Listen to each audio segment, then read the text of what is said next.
Imagine uma agulha de prata flutuando em um oceano de tinta preta. Esta é a Batuta, uma sonda construída não por mãos humanas, mas pela nossa imaginação coletiva, enviada para onde a física se dobra e a luz hesita. Ela viaja há éons, deixando para trás o calor familiar do nosso Sol, deslizando pelo meio interestelar frio e indiferente. Os sensores da nave começam a gritar, não com som, mas com dados.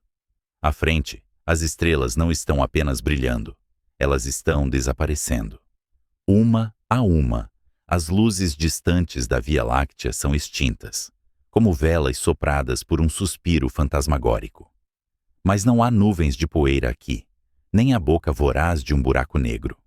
O que a Batuta encontra é uma parede, uma curva vasta e escura que se estende por distâncias que fariam nossa Lua parecer um grão de areia perdido em uma praia infinita.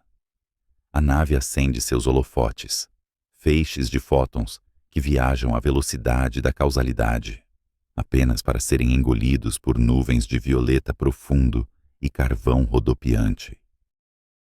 Não estamos olhando para uma estrela falhada, estamos olhando para um mundo, um planeta de gás e tempestades tão colossal que sua própria gravidade aquece suas entranhas a temperaturas infernais, brilhando com uma radiação infravermelha que nossos olhos não podem ver, mas que nossa pele sentiria como o hálito de um forno aberto. Este é o primeiro ato da nossa descida à loucura da escala. Para entender a monstruosidade que se ergue diante da Batuta, devemos primeiro olhar para trás, para o pequeno jardim que chamamos de casa, e para o rei que pensávamos conhecer. Durante séculos, a humanidade olhou para Júpiter e viu o limite da grandeza. Quando Galileu apontou sua luneta rudimentar para o céu noturno em 1610, ele viu 4 pontos de luz dançando ao redor de um gigante. Aquela dança destruiu a ideia de que a Terra era o centro de tudo. Júpiter é imenso. Ele é o grande aspirador do sistema solar, um guardião gravitacional cuja massa é 2,5 vezes maior que a de todos os outros planetas combinados. Se a Terra fosse uma uva, Júpiter seria uma bola de basquete. Sua grande mancha vermelha, uma tempestade anticiclônica que ruge há séculos, é grande o suficiente para engolir nosso planeta inteiro, triturando nossas montanhas e oceanos em uma névoa irrelevante. Dentro de Júpiter, a pressão é tão intensa que o hidrogênio, o elemento mais simples e abundante do universo, perde sua identidade gasosa e se torna um metal estranho e supercondutor.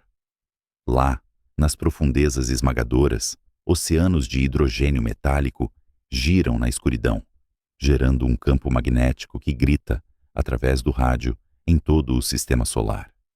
Para nós, criaturas de carne e osso que vivem na crosta frágil de uma rocha úmida, Júpiter é a definição de um titã.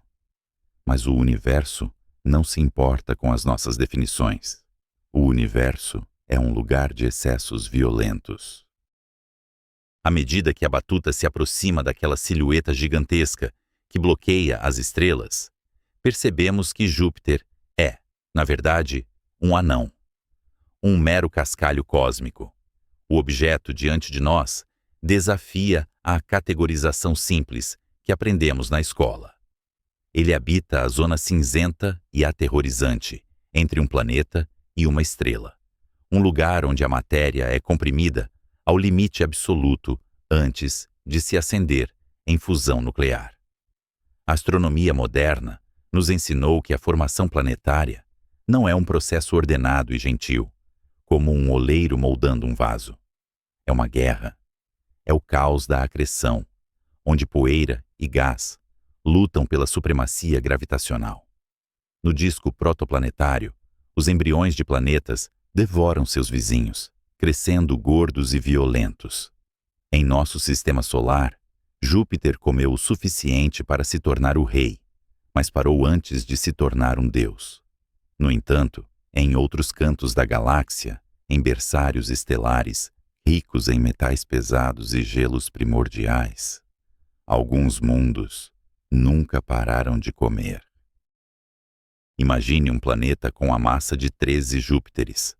A gravidade na superfície das nuvens desse monstro seria tão esmagadora que esmagaria a batuta como uma lata de alumínio vazia muito antes de ela tocar a atmosfera.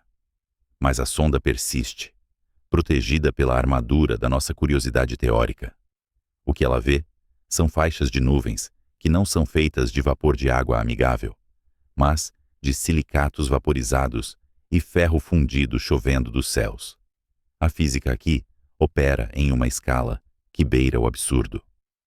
Quando um gigante gasoso acumula massa, ele não fica necessariamente maior em diâmetro. Ao contrário de uma pilha de pedras que cresce para cima, o gás é compressível. Adicione mais massa a Júpiter e ele encolherá ligeiramente sob seu próprio peso. A gravidade puxa tudo para dentro, tentando colapsar o planeta em um ponto singular. O que impede esse colapso não é a rocha sólida, mas a mecânica quântica. É a pressão de degenerescência dos elétrons. Nas entranhas desses superjúpiteres, os átomos são espremidos tão intimamente que os elétrons, essas partículas fantasmagóricas que odeiam ocupar o mesmo estado quântico, empurram de volta com uma força feroz. É uma batalha silenciosa entre a gravidade implacável, que deseja esmagar a existência até o nada, e a teimosia da matéria, que se recusa a ceder. A batuta agora flutua na sombra de um desses mundos. Talvez um gigante como o HD TEUS 546b, um protoplaneta que se estima ter o tamanho de quase 7 Júpiteres em diâmetro. Uma anomalia inchada, ainda brilhando com o calor de sua formação recente. Ou talvez estejamos olhando para o GQ-LUP-b, um companheiro tão massivo que os astrônomos debatem se ele deve ser chamado de planeta ou anã marrom. A distinção é mais do que semântica. É uma questão de fogo. Uma anã marrom é uma estrela falhada. Ela tem massa suficiente para fundir deutério, um isótopo pesado de hidrogênio, em seu núcleo. Essa fusão fraca e efêmera faz com que ela brilhe com uma luz magenta sombria, um braseiro moribundo na noite cósmica. Mas os planetas que estamos caçando, os verdadeiros monstros planetários, ficam logo abaixo desse limite. Eles são os maiores objetos no universo que nunca ascenderam. Eles são os reis da escuridão eterna. A superfície desses mundos é um tumulto de cores que desafiam a paleta de qualquer artista renascentista. Não há azuis calmos ou brancos puros. Há ocre, mostarda, roxo violento e o preto do carbono. Ventos supersônicos rasgam a atmosfera, transportando calor do lado diurno, eternamente assado por uma estrela mãe próxima, para o lado noturno, onde o frio congela o metano em cristais de gelo. A batuta detecta algo ainda mais estranho. Esses planetas não orbitam sozinhos. Sua gravidade é tão potente que eles carregam consigo seus próprios sistemas solares em miniatura. Luas do tamanho de Marte ou da Terra orbitam esses gigantes, capturadas ou formadas in situ, aquecidas pelas forças de maré que amassam seus núcleos rochosos como massa de pão. Imagine estar na superfície de uma dessas luas. O céu não seria dominado por estrelas, mas por um globo imenso, pulsante e listrado, ocupando metade do horizonte. Uma divindade onipresente e aterrorizante que nunca se põe. A verdadeira escala desses gigantes nos força a confrontar o princípio da mediocridade. Nós assumimos que a Terra é o padrão, que a vida requer rocha sólida e água líquida, mas a maior parte da massa planetária do universo está presa nesses colossos gasosos. Eles são a regra. Nós somos a exceção. O universo parece preferir o caos das tempestades de gás à estabilidade dos continentes de pedra. E há algo ainda mais perturbador: a migração. A batuta observa as cicatrizes gravitacionais no sistema. Esses gigantes não nasceram onde estão. Eles nasceram longe, nas franjas frias, e então começaram uma espiral da morte em direção às suas estrelas. Como bolas de demolição cósmicas, eles viajaram através do sistema estelar jovem, dispersando planetas menores, engolindo terras e Vênus em formação, limpando a mesa antes que o banquete da vida pudesse sequer ser servido. Nosso próprio Júpiter pode ter tentado fazer isso. Uma incursão chamada de Grande Virada, antes de ser puxado de volta por Saturno. Somos os sobreviventes sortudos de uma dança de elefantes. Mas aqui, na sombra deste gigante desconhecido, não houve tal sorte. O silêncio que a batuta ouve é o silêncio de um cemitério. Todas as possibilidades de mundos habitáveis foram consumidas ou expulsas para o vazio interestelar pela passagem deste monstro. Ele reina sozinho, um soberano inchado em um reino vazio. Enquanto a sonda completa sua primeira órbita, seus sensores penetram as camadas superiores das nuvens. A temperatura sobe, a pressão aumenta exponencialmente. A luz do sol distante é filtrada e torcida em crepúsculos vermelhos de sangue.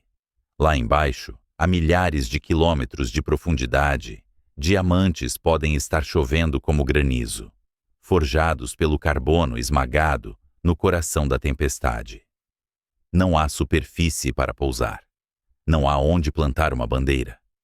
Há apenas uma transição gradual e aterrorizante de gás para líquido, de líquido para lodo metálico, e de lodo para um núcleo de rocha e gelo sob pressões que fariam o centro da Terra parecer um vácuo.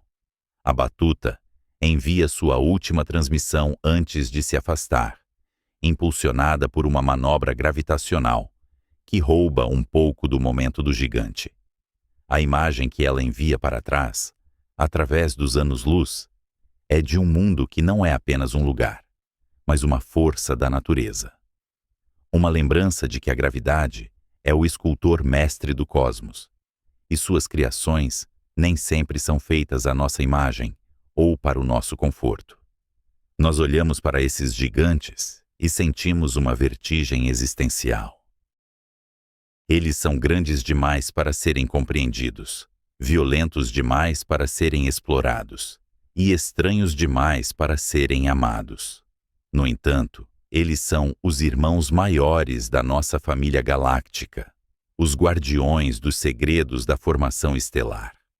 Eles nos mostram o limite do que é possível antes que a matéria decida se tornar luz. Enquanto a silhueta colossal recua na escuridão, deixando as estrelas brilharem novamente, ficamos com uma pergunta inquietante que ecoa nas câmaras frias do espaço. Se Júpiter é apenas um cascalho e esses monstros são as rochas, que tipo de montanhas invisíveis ainda se escondem na escuridão, esperando para serem encontradas, desafiando tudo o que pensamos saber sobre a arquitetura do universo? Durante séculos, a humanidade olhou para o céu noturno e viu um mecanismo de relógio perfeito. Desde os tempos de Newton e Kepler, imaginávamos o cosmos como uma máquina ordenada, onde cada engrenagem tinha o seu lugar predestinado e imutável. No nosso próprio sistema solar, a arquitetura parecia divina em sua lógica. Os pequenos mundos rochosos, como Mercúrio, Vênus, Terra e Marte, amontoavam-se perto do calor da estrela, forjados no fogo e na pedra. Mais distante, além da linha de gelo, onde o frio do espaço profundo permitia a condensação de voláteis, reinavam os gigantes gasosos Júpiter e Saturno, monarcas solitários que orbitavam em majestosa lentidão. Esta era a planta baixa do universo. Acreditávamos, com a arrogância silenciosa que muitas vezes acompanha a ignorância, que qualquer outro sistema planetário lá fora seria um espelho do nosso. A ordem era a lei. O caos era apenas um erro de cálculo, mas o universo tem um senso de ironia cruel e maravilhoso. A cortina dessa ilusão começou a rasgar-se numa noite fria no sul da França, no ano de 1995. No observatório de Haute-Provence, 2 homens lutavam não apenas contra as limitações da tecnologia, mas contra o peso de séculos de dogmas astronômicos. Michel Mayor e o seu estudante de doutoramento, Didier Queloz, não estavam à procura de monstros. Apontaram o seu espectrógrafo, uma maravilha da engenharia óptica chamada Elodie, para uma estrela modesta e semelhante ao Sol, na constelação de Pégaso, a cerca de 50 anos-luz de distância. A estrela chamava-se 51 Pégasi. O que procuravam era um tremor. A física da detecção de planetas naquela época era um exercício de paciência e precisão inimaginável. Como não podíamos ver os planetas diretamente, ofuscados pelo brilho avassalador das suas estrelas hospedeiras, tínhamos de procurar a sua influência gravitacional. Imaginem um pai robusto a girar enquanto segura as mãos de uma criança pequena. A criança descreve um grande círculo, correndo velozmente, mas o pai não fica perfeitamente imóvel. Ele oscila. Ele balança ligeiramente em torno do centro de massa comum. Essa oscilação é a assinatura da gravidade. Quando uma estrela oscila para longe de nós, a sua luz estica-se, tornando-se ligeiramente mais vermelha. Quando oscila na nossa direção, as ondas de luz comprimem-se, desviando-se para o azul. É o mesmo princípio que faz a sirene de uma ambulância mudar de tom quando passa por nós na estrada, mas aplicado à luz das estrelas e medido com uma precisão de metros por segundo. Mayor e Queloz esperavam encontrar, talvez, depois de anos de observação, um gigante gasoso numa órbita longa e preguiçosa, tal como Júpiter, que leva 12 anos para completar uma volta ao redor do Sol. Mas os dados que o Elodie cuspiu não faziam sentido. O sinal não mostrava uma valsa lenta de anos. Mostrava um frenesi. A estrela 51 Pégasi estava a ser puxada para frente e para trás, com uma violência rítmica que se repetia a cada 4 dias e 2 horas. 4 dias.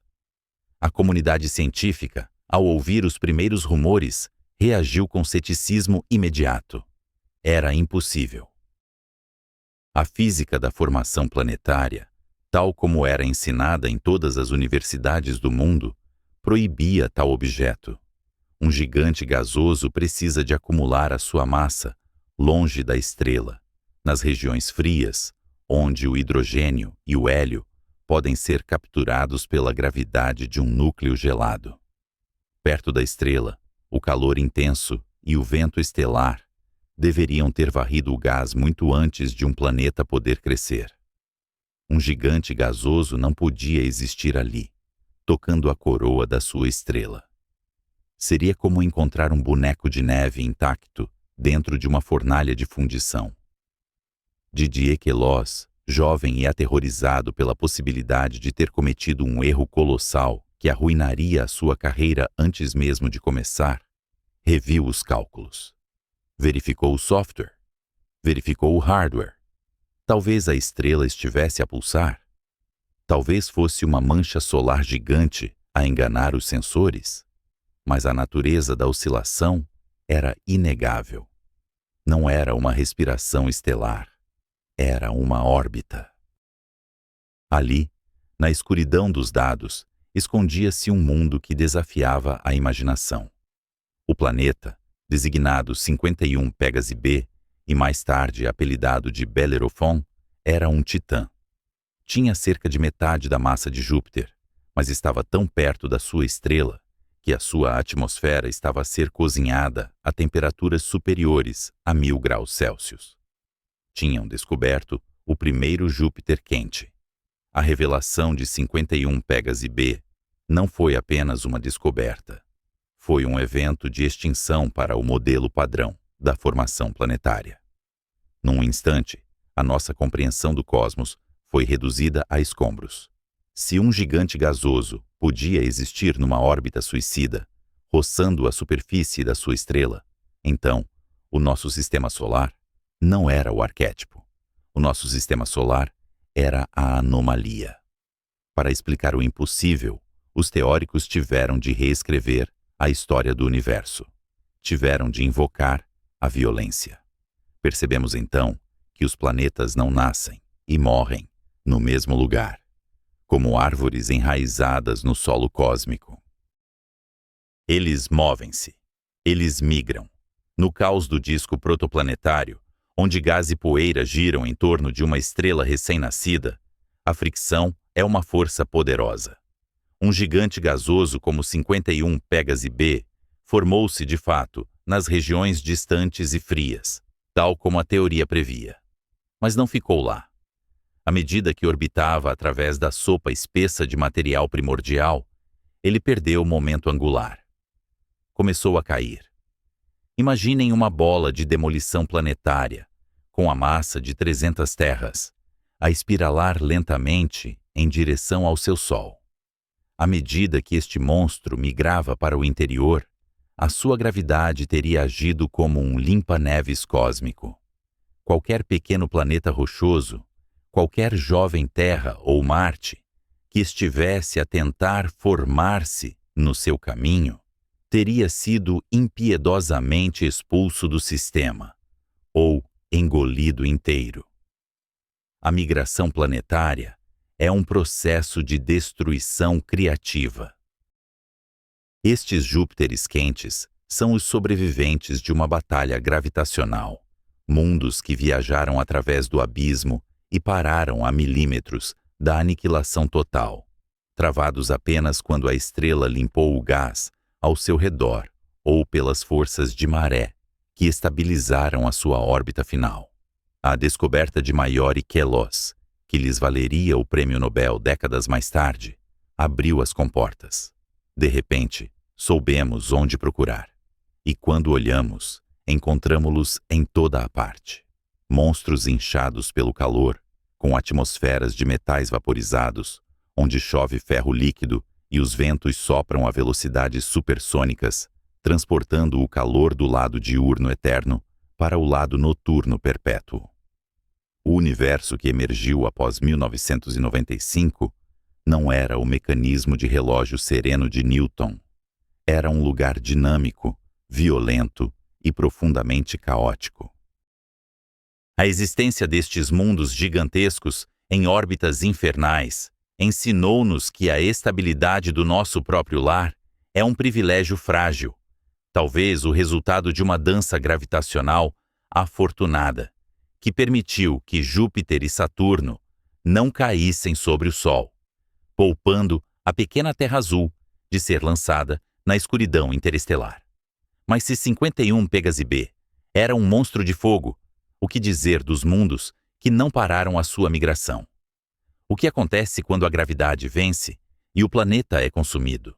E, mais intrigante ainda, se a natureza é capaz de criar fornos planetários desta magnitude, que outros extremos de tamanho e massa se escondem nas sombras, na fronteira nebulosa onde a definição de planeta começa a falhar e algo muito mais estranho começa a emergir? A caça aos gigantes tinha apenas começado, e o próximo paradigma a ser quebrado não seria sobre a localização dos planetas, mas sobre a própria essência do que significa ser um planeta. Pois no vasto zoológico do cosmos existem bestas tão massivas que desafiam a distinção entre um mundo e uma estrela falhada, guardando segredos sobre a própria ignição da luz no universo. Imagine uma cidade antiga, vasta e labiríntica, construída inteiramente de névoa e sombras. No centro dessa metrópole fantasma, um tirano desperta. Ele é jovem, temperamental e brilha com uma fúria nuclear recém-descoberta. À medida que este rei, a estrela recém-nascida, abre seus olhos de fogo, ele exala um vento tão poderoso que começa a desintegrar a própria cidade que o cerca.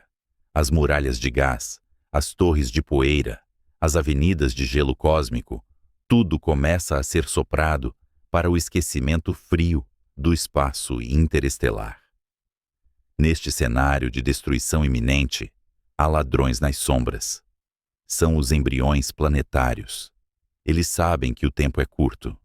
Eles devem roubar as riquezas da cidade, engolir a névoa e acumular a matéria antes que o tirano sopre tudo para longe. Esta é a arquitetura da gula cósmica. Não é um processo de construção ordenado e civilizado, mas um saque frenético, uma corrida contra a evaporação, onde a ganância é a única virtude que garante a sobrevivência. Para entender como os maiores planetas do universo vêm a existir, devemos abandonar a imagem serena de um sistema solar funcionando como um relógio suíço e abraçar a violência de um canteiro de obras atingido por um furacão. A física nos diz que a construção de um gigante gasoso, especialmente aqueles monstros que desafiam a fronteira entre planeta e estrela, é um paradoxo de tempo e massa. O material bruto está lá, orbitando no disco protoplanetário, uma vasta pizza de hidrogênio e hélio com uma pitada de poeira pesada. Mas esse disco é efêmero. Assim que a fusão nuclear se estabiliza no coração da estrela-mãe, a fase T-Tauri começa.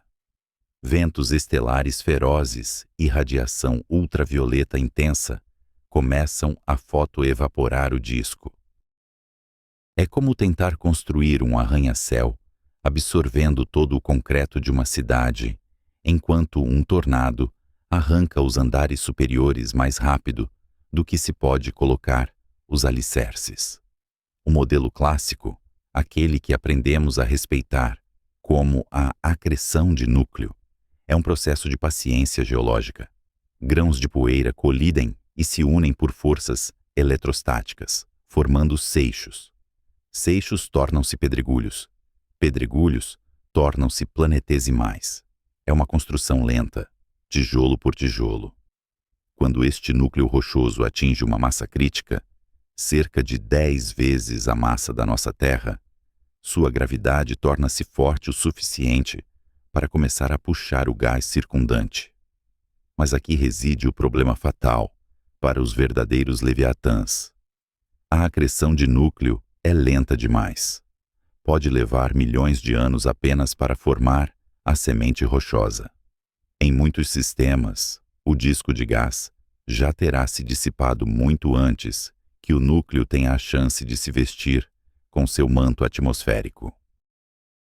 Se o universo dependesse apenas deste método meticuloso, os super-Júpiters que observamos na escuridão profunda seriam impossibilidades estatísticas, fantasmas que não deveriam existir. A natureza, no entanto, detesta o vazio e adora o caos. Quando a construção lenta falha, a física oferece um caminho mais violento e direto: a instabilidade gravitacional. Imagine o disco protoplanetário não como um fluxo suave de água, mas como um oceano tempestuoso e pesado.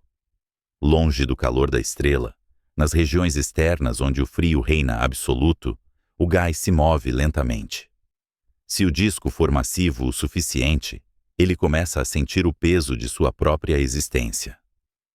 A gravidade do próprio gás começa a lutar contra a pressão térmica, que o mantém expandido, e contra as forças de cisalhamento da rotação que tentam despedaçá-lo. É um equilíbrio precário, definido pelo que os astrofísicos chamam de parâmetro Q de Tuomri. É uma balança cósmica entre a ordem e o colapso. Quando o disco se torna muito frio ou muito denso, a balança pende para a catástrofe. O disco não forma grãos de areia que viram pedras. Ele se fragmenta. Braços espirais massivos se formam, girando como galáxias em miniatura dentro do disco. E então, subitamente, eles colapsam sobre si mesmos. Não é a construção de um edifício tijolo por tijolo. É o teto inteiro de uma catedral, desabando de uma só vez, para formar uma montanha de escombros no chão. Neste cenário de instabilidade, um gigante gasoso não nasce. Ele explode em existência. Em questão de meros milhares de anos, um piscar de olhos na escala cósmica, imensas quantidades de gás colapsam diretamente sob sua própria gravidade. Não há necessidade de esperar por um núcleo de rocha. A própria gravidade é a semente. O embrião planetário devora gás e poeira com uma voracidade insaciável, engolindo massas equivalentes a dezenas de Júpiteres antes que a estrela hospedeira tenha tempo de limpar a mesa do banquete. Mas essa gula tem um preço termodinâmico. Quando o gás cai em direção ao centro do novo planeta, ele troca a energia potencial, gravitacional, por calor. Muito calor. O jovem planeta torna-se uma fornalha, brilhando com uma luz vermelha e furiosa. Para continuar a crescer, para continuar a engolir matéria, o planeta precisa esfriar. O calor deve escapar, irradiar para o espaço, permitindo que mais gás caia sobre ele. Se o planeta for muito opaco, se prender o calor dentro de si, como um cobertor térmico sufocante, a pressão interna aumentará e impedirá a entrada de mais material.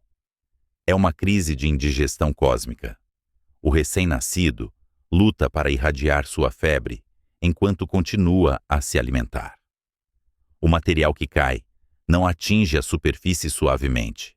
Ele colide em velocidades supersônicas, criando ondas de choque que reverberam através da atmosfera em formação. É um ambiente de violência inimaginável, onde as temperaturas podem rivalizar com as de pequenas estrelas.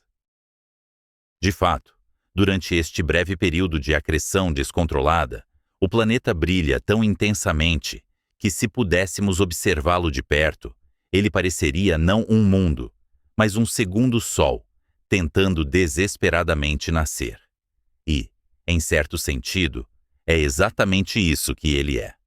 A linha que separa esses superplanetas das estrelas falhas é tênue. A arquitetura é a mesma. Apenas a quantidade de material difere. Se a instabilidade gravitacional tivesse conseguido arrancar apenas um pouco mais de gás do disco, se o furacão estelar tivesse demorado apenas mais alguns milênios para chegar, o que hoje chamamos de planeta poderia ter acendido a fusão de deutério e se tornado uma estrela anã. A tragédia e a majestade destes mundos residem no fato de que sua construção é interrompida. O pai estelar vence a corrida. O vento solar finalmente varre o restante do gás, cortando o cordão umbilical de alimentação. O planeta, agora um gigante inchado e quente, é deixado sozinho para esfriar e encolher ao longo de bilhões de anos. A estrutura final que vemos hoje, esses titãs que orbitam silenciosamente na escuridão, são as ruínas resfriadas daquela era de frenesi. Eles são monumentos a um momento de pura avareza gravitacional.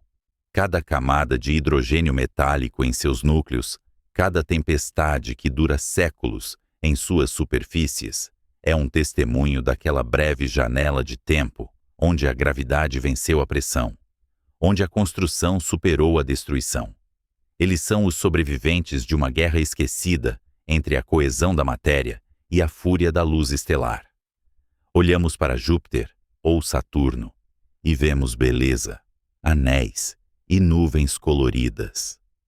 Mas se olharmos com os olhos da física, vemos as cicatrizes de um nascimento traumático. Vemos a matéria que foi roubada do vazio no último segundo possível. E nos perguntamos, quão maior eles poderiam ter sido?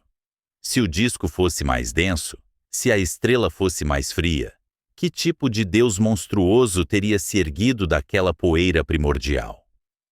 A resposta reside na fronteira silenciosa, onde a gravidade deixa de criar mundos e começa a criar monstros. Imagine as grandes fornalhas da Revolução Industrial. Em meados do século XIX, homens como Henry Bessemer olhavam para o interior de conversores de aço, onde o ar comprimido transformava o ferro gusa em aço líquido, uma tempestade de faíscas e calor branco que redefiniu o conceito humano de inferno. Aqueles trabalhadores, com a pele chamuscada e os pulmões cheios de fuligem, acreditavam estar testemunhando a temperatura mais alta que a natureza poderia permitir, o auge da violência térmica. Mas se pudéssemos transportar uma daquelas fundições vitorianas para a órbita de certos mundos distantes, o metal derretido em seus caldeirões congelaria instantaneamente, parecendo um bloco de gelo em comparação com o ar que se respira nesses abismos cósmicos. A nossa jornada pelos maiores gigantes do universo nos leva agora para além da simples escala física, adentrando um território onde a distinção entre planeta e estrela se dissolve em um borrão incandescente. Deixamos para trás os gigantes gentis e frios para encontrar os tiranos térmicos. Na constelação de Cisne, a cerca de 670 anos-luz de distância, orbita um mundo que desafia a própria categorização planetária. Kelt 9b não é apenas um gigante gasoso, é um monumento à resistência da matéria. Ele orbita uma estrela azul do tipo A, uma fornalha estelar que queima com uma fúria ultravioleta, e o faz a uma proximidade tão aterrorizante que o seu ano dura menos de 1 dia e meio terrestre. Imagine estar suspenso na exosfera deste mundo. Aqui, o conceito de dia e noite é uma sentença de tortura perpétua. O planeta está travado pelas marés gravitacionais, condenado a mostrar sempre a mesma face para a sua estrela hospedeira. No lado diurno, as temperaturas ascendem a 4.300 graus Celsius. Para colocar isso em perspectiva, este planeta é mais quente do que a superfície da maioria das estrelas anãs vermelhas que povoam a galáxia. Neste reino, a química como a conhecemos entra em colapso. O calor é tão intenso que as moléculas não conseguem existir. A própria ligação covalente, o aperto de mão atômico que mantém a matéria unida, é violada. No lado dia de Kelt 9b, a água, o dióxido de carbono e o metano são estraçalhados em seus átomos constituintes. É um cemitério molecular. Mas a atmosfera é uma entidade viva e dinâmica, movida por ventos que superam a velocidade do som, correndo para o lado noturno, o hemisfério da sombra eterna. Ao cruzarmos o terminador, a linha que divide o dia da noite, testemunhamos uma ressurreição química. À medida que os átomos de hidrogênio e oxigênio são arrastados para a escuridão mais fria, eles se recombinam. O lado noturno é uma forja de criação, reconstruindo aquilo que o dia destruiu, apenas para que os ventos transportem essas novas moléculas de volta para a fornalha do dia, num ciclo sísifo de destruição e renascimento que dura por eras. Mas Kelt 9b é apenas um prelúdio para a estranheza que permeia esses colossos. Se viajarmos 337 anos-luz na direção da constelação de Mosca, encontramos um gigante em gestação, um Leviatã que ainda está se alimentando do disco de detritos que o gerou.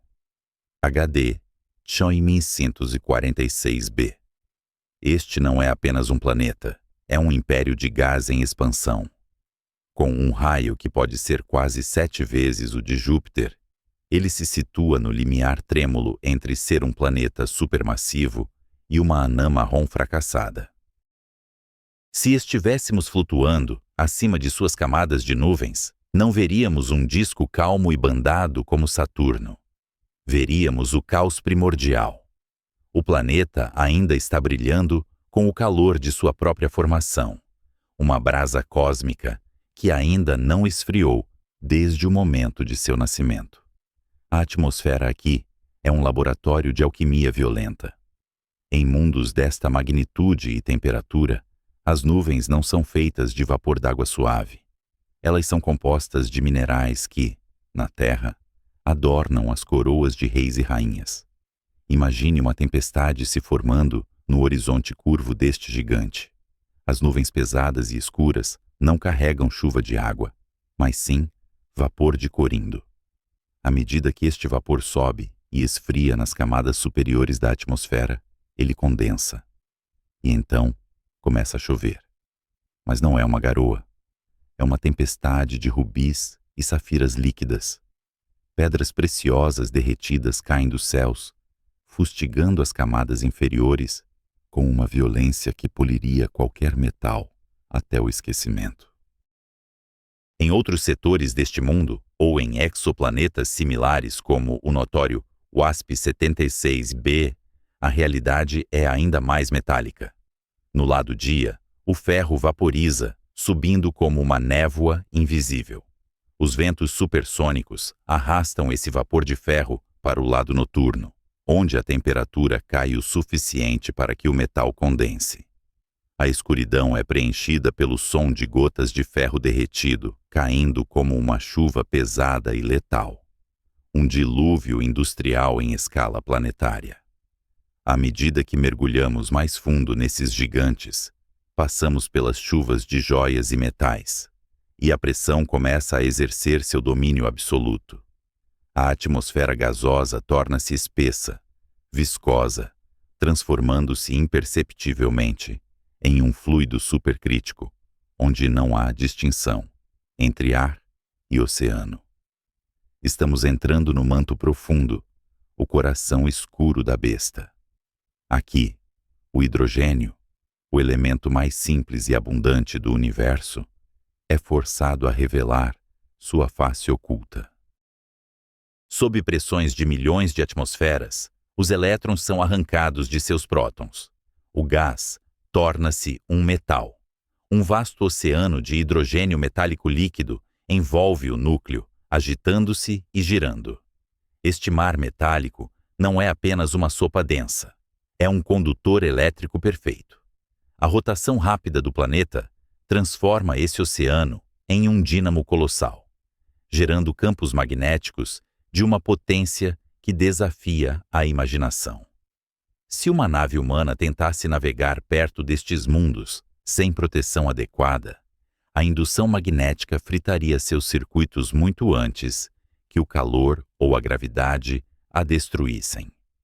Esses campos magnéticos estendem-se por milhões de quilômetros no espaço, criando magnetosferas que funcionam como escudos impenetráveis contra o vento estelar.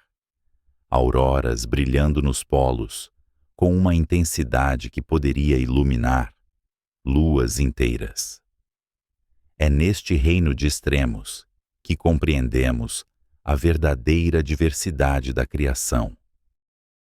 A Terra, com suas brisas suaves e chuvas de água, é uma exceção rara, um oásis de calmaria em um universo que favorece o violento e o excessivo. HD tem 546b e Kelt 9b. Não são lugares para a vida como a conhecemos. São lugares onde a matéria é testada até o seu limite de ruptura. Eles nos lembram que o universo não foi construído para nós. Nós somos apenas observadores efêmeros, olhando através de nossos telescópios para fornalhas onde o ferro cai como chuva e o céu brilha com a luz de 1000 incêndios. Mas o que acontece quando um desses gigantes não está sozinho?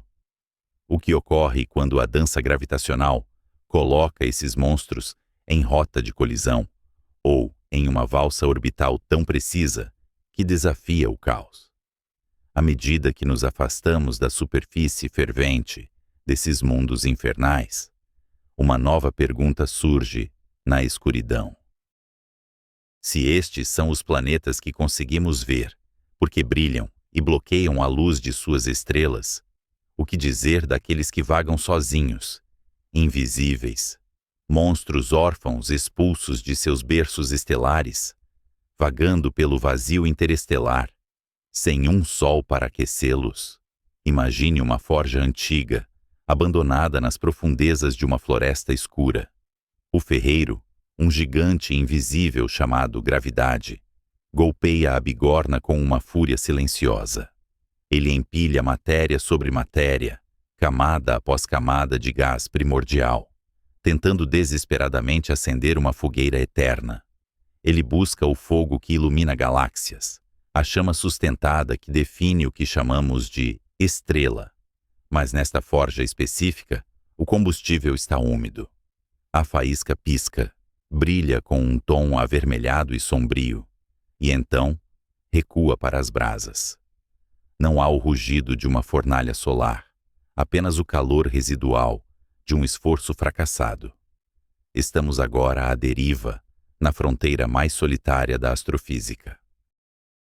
Deixamos para trás os gigantes gasosos convencionais, aqueles mundos majestosos, mas inertes, que obedecem passivamente às suas estrelas-mãe. Entramos em um reino onde a massa se torna uma maldição, um purgatório cósmico, onde um objeto é pesado demais para ser um mero planeta, mas tragicamente leve demais para ascender à glória estelar. Esta é a fronteira da queima do deutério. Para entender a crise de identidade que ocorre aqui, precisamos encolher nossa visão, descendo das escalas planetárias para o teatro quântico do núcleo atômico. No coração de todas as estrelas verdadeiras, o hidrogênio comum, o prótio, é esmagado com tanta violência que se funde em hélio, liberando a luz que banha o universo. Mas esse processo exige uma temperatura infernal e uma pressão esmagadora que só as verdadeiras estrelas possuem. No entanto, existe um irmão mais frágil do hidrogênio, escondido na mistura: o deutério. Ele carrega um nêutron extra em seu núcleo, um peso morto que o torna instável e fácil de quebrar. O deutério é o pavio curto do cosmos. Ele não precisa do calor abraçador de uma estrela completa para acender. Ele se contenta com muito menos. Quando um corpo celeste acumula massa suficiente, especificamente cerca de 13 vezes a massa de Júpiter, a gravidade no seu núcleo atinge um limiar crítico. É como se o peso do mundo finalmente quebrasse o piso. A temperatura sobe para 1 milhão de graus. Para nós, isso é inimaginável, mas para o universo é apenas um morno banho de vapor. Mas é o suficiente. O deutério acende. Neste breve momento astronômico, o objeto deixa de ser um planeta frio. Ele gera sua própria energia. Ele luta contra o colapso gravitacional, não apenas com a resistência de seus elétrons, mas com o calor de uma reação nuclear real. Ele brilha, não com a luz refletida de um pai distante, mas com uma luminosidade interna, magenta e fantasmagórica. Mas esta é uma vitória de Pirro. O estoque de deutério no universo é lamentavelmente escasso. É um combustível que se esgota num piscar de olhos geológico. O objeto, que por um momento tocou a divindade estelar, consome sua reserva vital e a fusão cessa. A fornalha esfria. A luz diminui. O que resta não é uma estrela, nem exatamente um planeta, mas uma anã marrom, condenada a esfriar para sempre na escuridão, lembrando-se eternamente do breve momento em que quase foi um sol. Essa transição cria uma confusão profunda em nossos mapas celestes. A natureza não se importa com as nossas definições. Nós, humanos, somos obcecados por caixas e rótulos. Queremos apontar para um ponto de luz e dizer: aquilo é um planeta, aquilo é uma estrela. Mas o universo opera em um contínuo, uma escala de cinza deslizante onde as distinções são fluídas. Considere o objeto XA 10913, descoberto flutuando sozinho na constelação do Camaleão. Ele tem apenas 8 vezes a massa de Júpiter. Ele tem um disco de poeira ao seu redor, o tipo de berçário onde luas ou planetas menores poderiam se formar. Se ele orbitasse uma estrela, o chamaríamos de Super-Júpiter sem hesitar. Mas ele está sozinho, flutuando no vazio interestelar. Será ele um planeta órfão, expulso de casa violentamente? Ou será uma estrela que falhou de forma espetacular, uma subanã marrom que nunca teve chance? A distinção torna-se ainda mais turva quando olhamos para a composição atmosférica. À medida que esses corpos na fronteira esfriam após a breve queima de deutério, nuvens começam a se formar. Não nuvens de água como na Terra, mas nuvens de ferro fundido e silicatos quentes. Chuvas de areia líquida e metais vaporizados varrem céus que nunca viram o nascer do Sol, aquecidos apenas pela memória gravitacional de sua formação. A verdadeira tragédia desses mundos fronteiriços é a sua invisibilidade. Eles não bloqueiam a luz de estrelas distantes em trânsitos óbvios, nem brilham com a ferocidade necessária para serem vistos por telescópios comuns. Eles são os fantasmas da galáxia. Estima-se que, para cada estrela que vemos brilhando no céu noturno, existam dezenas, talvez centenas, desses objetos limítrofes, vagando invisíveis no escuro. Eles são a maioria silenciosa da Via Láctea, a matéria escura da contabilidade planetária. A fronteira de 13 massas de Júpiter não é uma parede de tijolos, é uma névoa. Alguns objetos abaixo desse limite podem ter se formado como estrelas, colapsando diretamente de uma nuvem de gás, ignorando o processo de acreção que constrói planetas.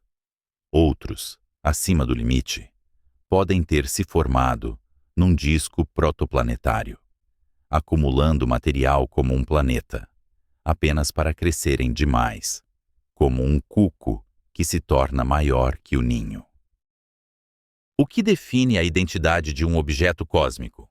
É a sua massa atual? É a história de como ele nasceu? Ou é a capacidade de sustentar o fogo nuclear? Aqui, na borda da queima do deutério, a física nos confronta com a limitação da linguagem humana. Chamamos esses mundos de estrelas falhas, o que implica um defeito, um erro de fabricação cósmico. Mas talvez devêssemos vê-los como os soberanos supremos dos planetas. Eles são os reis que quase se tornaram deuses.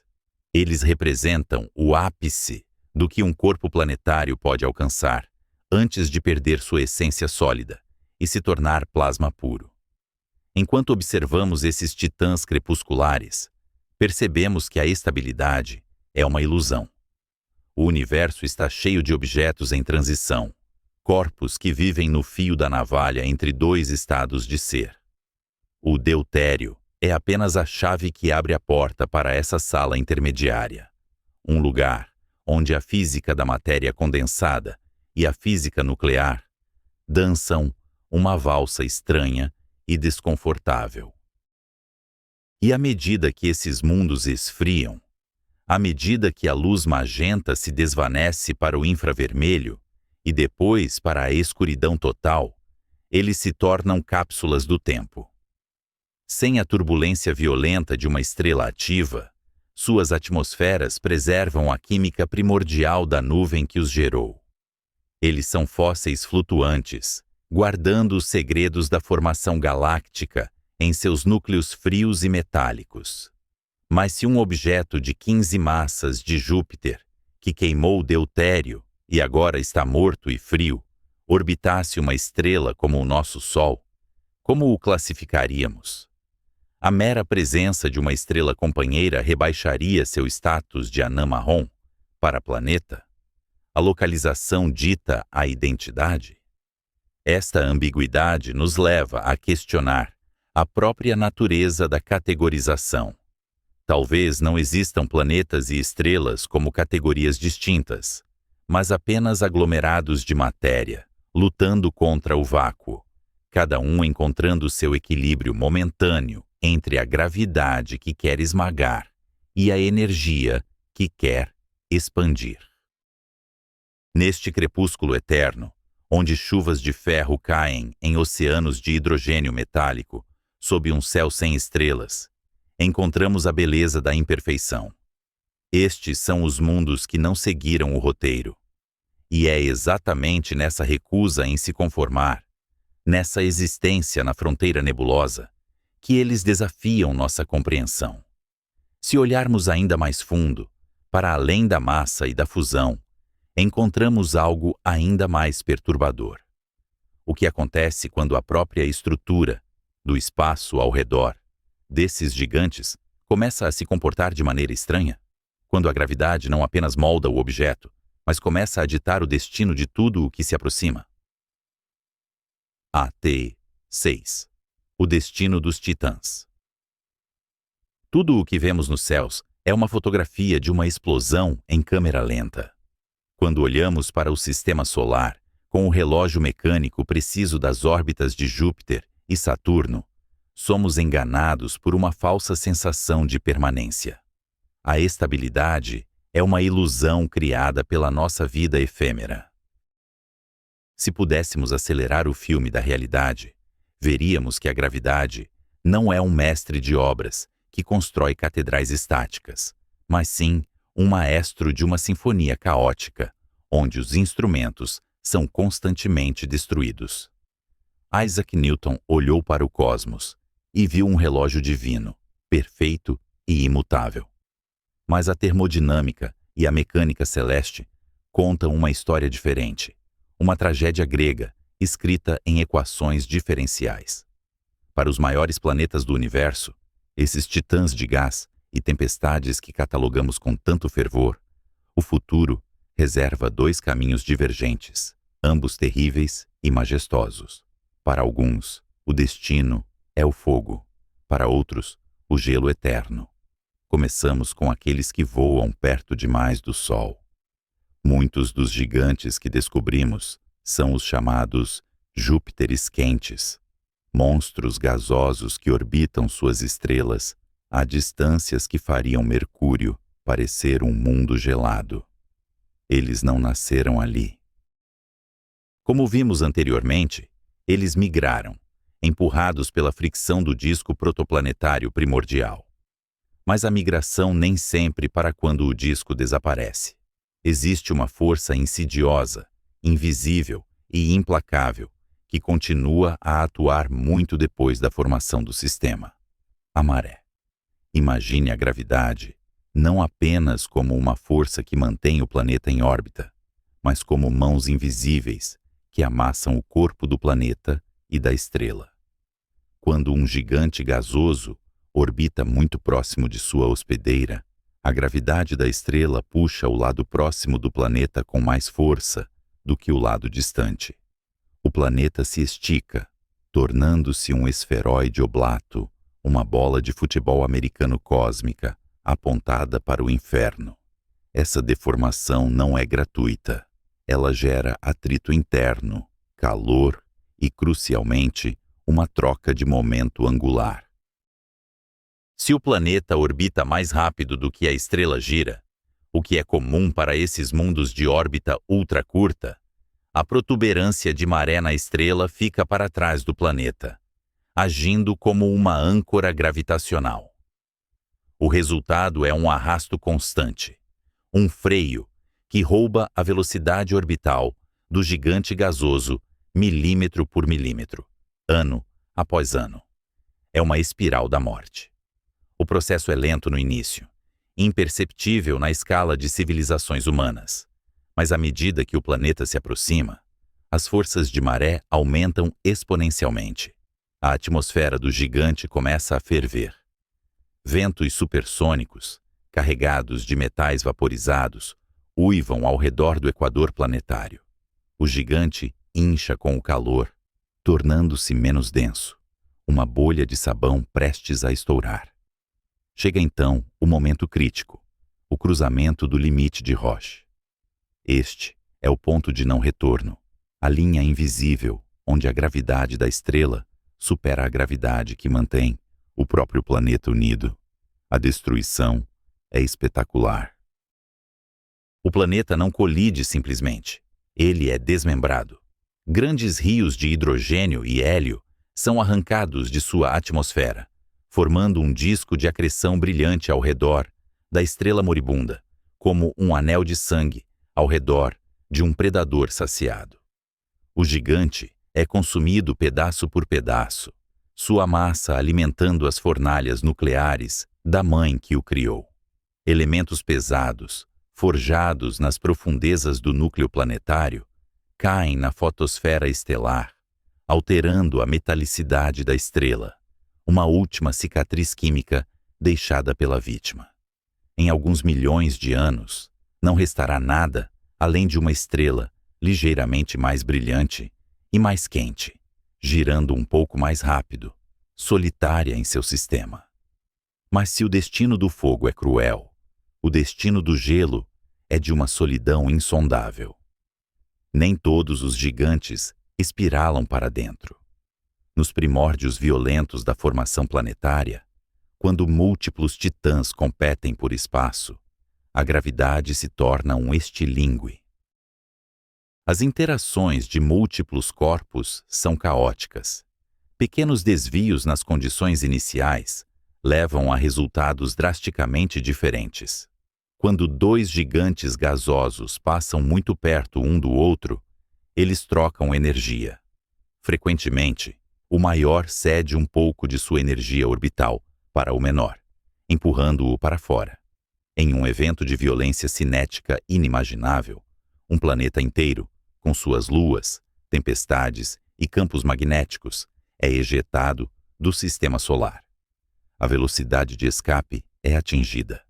O laço gravitacional com a estrela se rompe. Estes são os planetas errantes, os órfãos da galáxia. Estima-se que para cada estrela que vemos na Via Láctea, existam dezenas, talvez centenas, desses mundos vagando na escuridão entre os sistemas estelares. Imagine estar na superfície de uma lua orbitando tal planeta. Não há nascer do Sol. Não há dias, nem estações, nem anos. O céu é um tapete perpétuo de estrelas distantes e frias, nenhuma delas brilhante o suficiente para projetar uma sombra.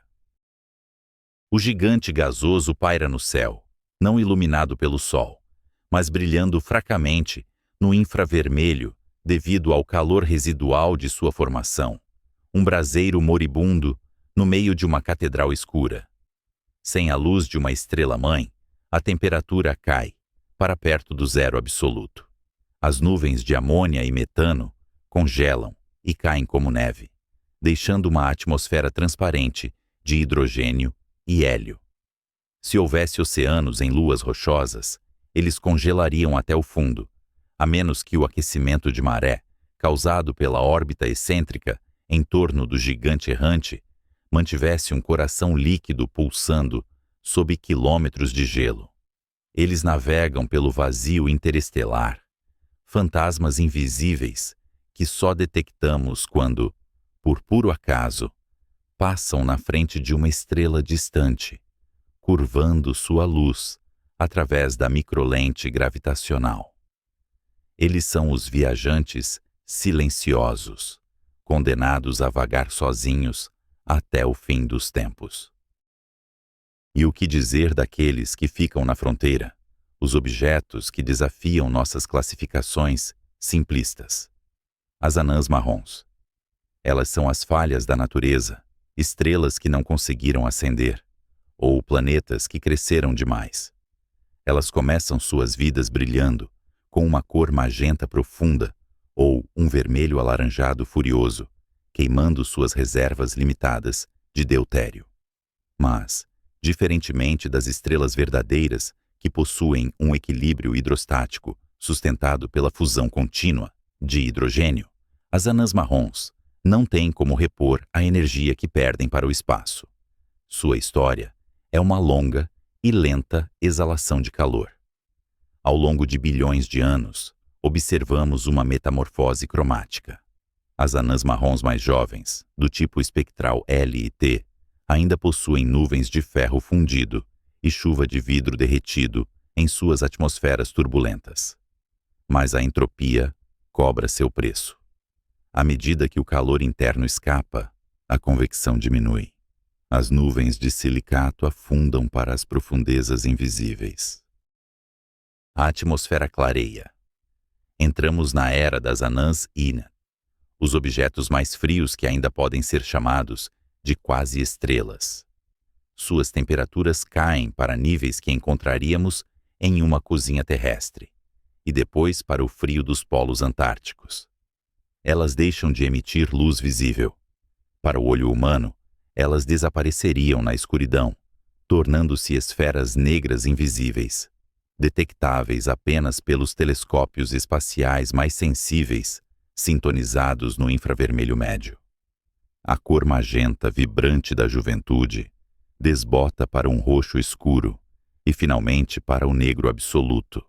Elas se tornam tumbas de hidrogênio metálico degenerado, girando rapidamente no vácuo, preservando seu momento angular quase indefinidamente. Vamos projetar nossa mente para o futuro profundo, muito além da era atual das estrelas. Daqui a trilhões de anos, quando as últimas anãs vermelhas tiverem consumido seu combustível e se tornado anãs brancas, e as galáxias tiverem se afastado umas das outras para além do horizonte cósmico de luz, o universo entrará na era da degenerescência. Nesse futuro longínquo, os gigantes gasosos e as anãs marrons que sobreviveram à ejeção e à canibalização estelar serão os guardiões da matéria bariônica. As estrelas estarão mortas, reduzidas a cadáveres compactos de anãs brancas, estrelas de nêutrons e buracos negros.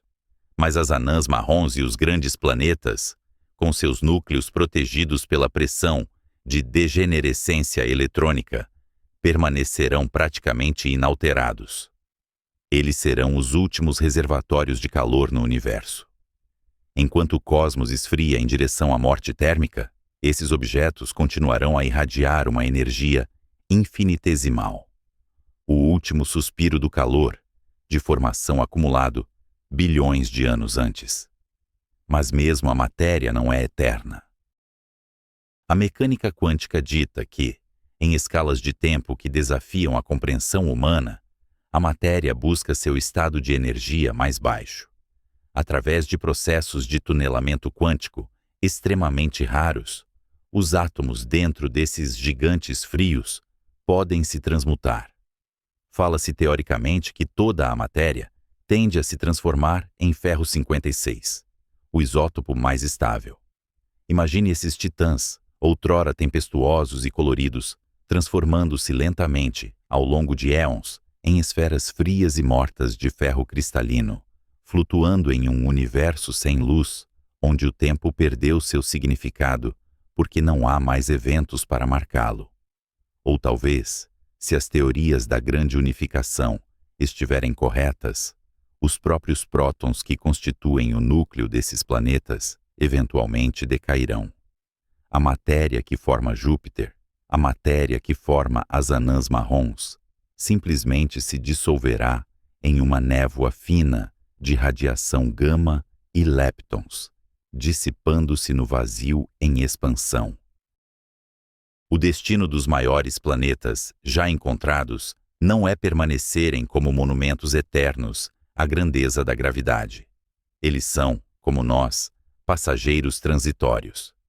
Seja consumidos pelo fogo de seus pais, exilados para o frio interestelar ou esfriando lentamente até o esquecimento total, eles nos lembram que o universo não é um lugar de permanência, mas de processo.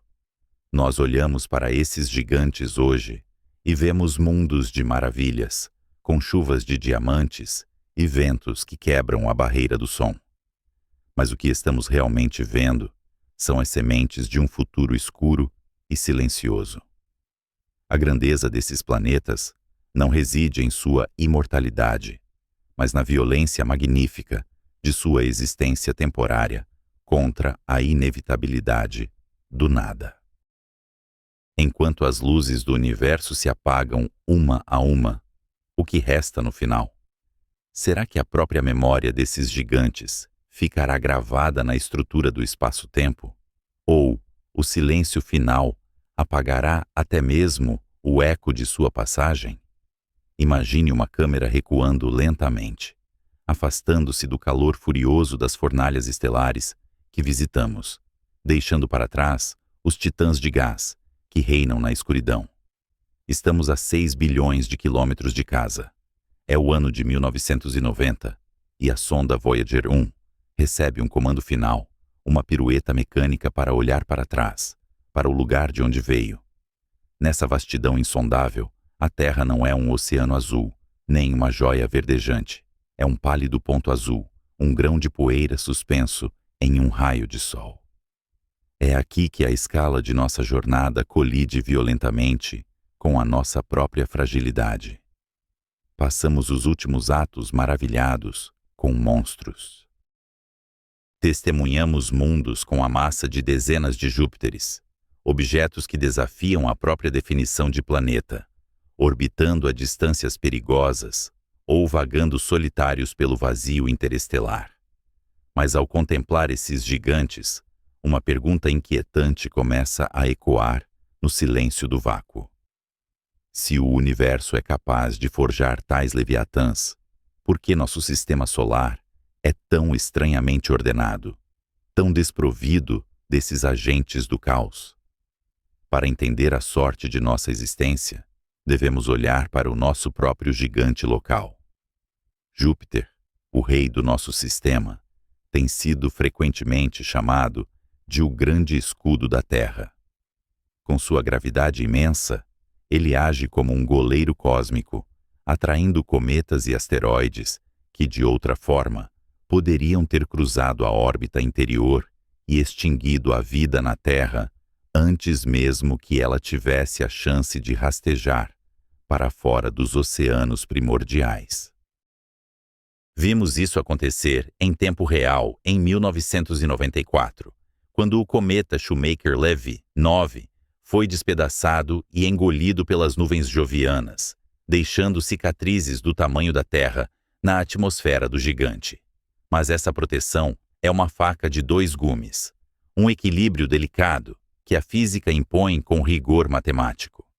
Júpiter é massivo, sim, mas comparado aos colossos que descobrimos nas profundezas da galáxia, ele é modesto. Imagine agora, em um exercício de terror teórico, que substituíssemos nosso Júpiter por um daqueles superplanetas que encontramos, um mundo com 10, 20 ou 30 vezes a massa do nosso protetor. A primeira vítima seria a estabilidade. O sistema solar é um relógio antigo e preciso, onde cada planeta exerce uma influência gravitacional sutil sobre os outros, uma dança coreografada ao longo de bilhões de anos. Se introduzíssemos um desses monstros gravitacionais em nossa vizinhança, a música pararia. A gravidade não é apenas uma força de atração, é uma força de perturbação. Um corpo com tal massa não se limitaria a limpar o sistema de detritos. Ele começaria a intimidar os outros planetas. As órbitas, que hoje são elipses quase circulares e previsíveis, tornariam-se caóticas.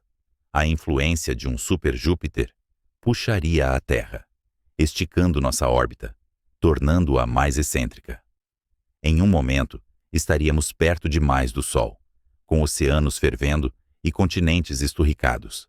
Meses depois, seríamos lançados para as franjas geladas da zona habitável, congelando a atmosfera. A delicada estabilidade climática que permitiu a evolução da inteligência seria impossível. Não haveria estações previsíveis, apenas ciclos de fogo e gelo ditados pelo capricho de um deus gravitacional inchado. Mais aterrorizante ainda é a possibilidade de expulsão. Em muitas das simulações que os astrofísicos rodam para entender a arquitetura de sistemas exoplanetários, a presença de gigantes gasosos massivos resulta em um jogo de bilhar cósmico. Corpos menores, como a Terra ou Marte, não são apenas perturbados. eles são ejetados. A energia cinética transferida por um encontro próximo, com um planeta de 30 massas jovianas, seria suficiente para superar a atração do Sol. A Terra seria arrancada de sua órbita, lançada para a escuridão eterna do espaço interestelar, tornando-se um daqueles planetas órfãos que discutimos anteriormente, um túmulo congelado vagando sem destino. Isso nos leva a uma realização humilhante. A vida, tal como a conhecemos, não é a regra do universo. Ela é a exceção que floresce nas margens. O cosmos parece favorecer a criação de gigantes. A matéria se aglomera, o gás se condensa, a gravidade vence, criando esferas de pressão esmagadora e tempestades eternas. Esses são os verdadeiros habitantes do universo. Nós somos o musgo que cresce na pedra, sobrevivendo apenas porque a pedra não se moveu. A arquitetura do nosso sistema solar, com seus planetas rochosos, aninhados em segurança perto da estrela, e os gigantes gasosos mantendo uma distância respeitosa, é uma anomalia.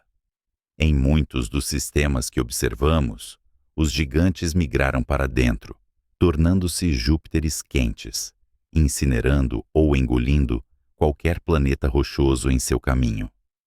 Se nosso Júpiter tivesse sucumbido a essa migração fatal nos primórdios do sistema solar, ele teria espiralado em direção ao Sol, empurrando a Terra para a fornalha estelar como um limpa-neve empurra detritos. Nós existimos em uma janela de calmaria, uma fresta temporal e espacial, onde as forças titânicas da gravidade e da dinâmica orbital se cancelaram apenas o suficiente para permitir que a água permanecesse líquida e que moléculas de carbono se organizassem em complexidade. Ao olharmos para esses maiores planetas já encontrados, não estamos apenas catalogando recordes de tamanho e massa. Estamos olhando para o espelho de um universo que é, em sua essência, hostil à fragilidade. A entropia deseja a desordem, a gravidade deseja o colapso. Um planeta 10 vezes maior que Júpiter não é um mal em si, é apenas a expressão pura da vontade da matéria. Ele domina seu ambiente, ele dita as regras, ele não permite competidores. A Terra, em contraste, é um sussurro. Nossa biosfera é uma fina película de complexidade química, agarrada à superfície de uma rocha molhada. Diante da magnitude de uma anã marrom ou de um gigante gasoso no limite da fusão nuclear, nossas preocupações, nossas guerras, nossas conquistas parecem irrelevantes. Somos passageiros clandestinos em um universo de máquinas pesadas. No entanto, há uma ironia final e poética. Esses monstros, com toda a sua massa e fúria, com seus ventos supersônicos e núcleos de hidrogênio metálico, são cegos. Eles não sabem que existem. Eles obedecem às leis de Newton e Einstein, sem questionar, girando na escuridão, escravos de sua própria inércia. Nós, nesta pequena rocha azul, somos a única parte do universo conhecida que abriu os olhos e olhou para eles. Somos a matéria que acordou.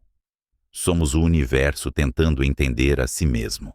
Nossa fragilidade é o preço que pagamos pela consciência. Para que o pensamento exista, é necessária uma estabilidade que os gigantes não permitem. É preciso um clima temperado, uma órbita estável, uma proteção contra a radiação, um escudo contra o bombardeio cósmico. Precisamos de um universo que localmente tenha decidido não nos matar. Ao encerrarmos esta viagem pelos titãs do cosmos, ficamos com a imagem desses mundos colossais girando majestosamente no escuro. Eles são os monumentos da gravidade, as catedrais de gás construídas na aurora do tempo. Mas eles são catedrais vazias. Nós somos a vela tremeluzente no altar, pequena, vulnerável a qualquer sopro de vento estelar, mas queimando com uma luz que nenhum gigante gasoso pode replicar. A luz da compreensão. A existência desses colossos reafirma nossa posição precária. Somos um acidente feliz, uma anomalia biológica silenciosa, sobrevivendo nas frestas de um universo dominado por gigantes de gás e gravidade impiedosa. E talvez, apenas talvez, o verdadeiro milagre não seja o tamanho dos mundos que descobrimos, mas o fato de que, a partir deste grão de poeira, fomos capazes de encontrá-los. Olhamos para o abismo e vemos monstros. Mas quando os monstros olham de volta, eles não veem nada além de um ponto azul pálido, brilhando desafiadoramente contra a noite eterna. Será que somos os únicos a carregar a tocha da consciência através deste vasto e indiferente arquipélago de gravidade?